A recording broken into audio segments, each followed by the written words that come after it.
今次最重要嘅升級就係呢度啦，有 8K 60 FPS。今日同大家開箱呢個 DJI Osmo 360第2代，我都係第一次開箱，睇下佢裏邊有啲咩先。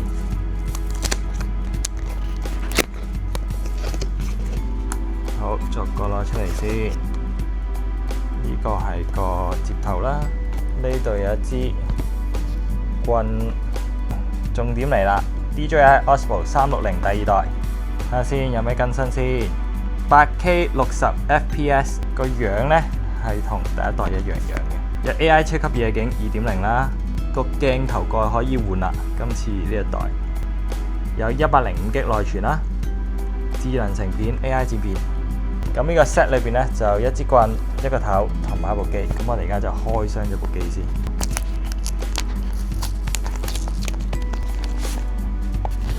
袋有部機，再拆咗個袋，真係好多袋，好唔環保。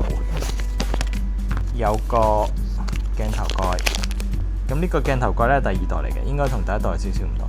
咁今次嘅電池咧個容量都大咗嘅，有2150 mAh， 大家千祈唔好夾硬塞落去。嗰啲有個防潮包喺裏邊。開機。希望有電，搣埋佢先。我哋開呢個美麗嘅咪咪城預備，仲有呢邊，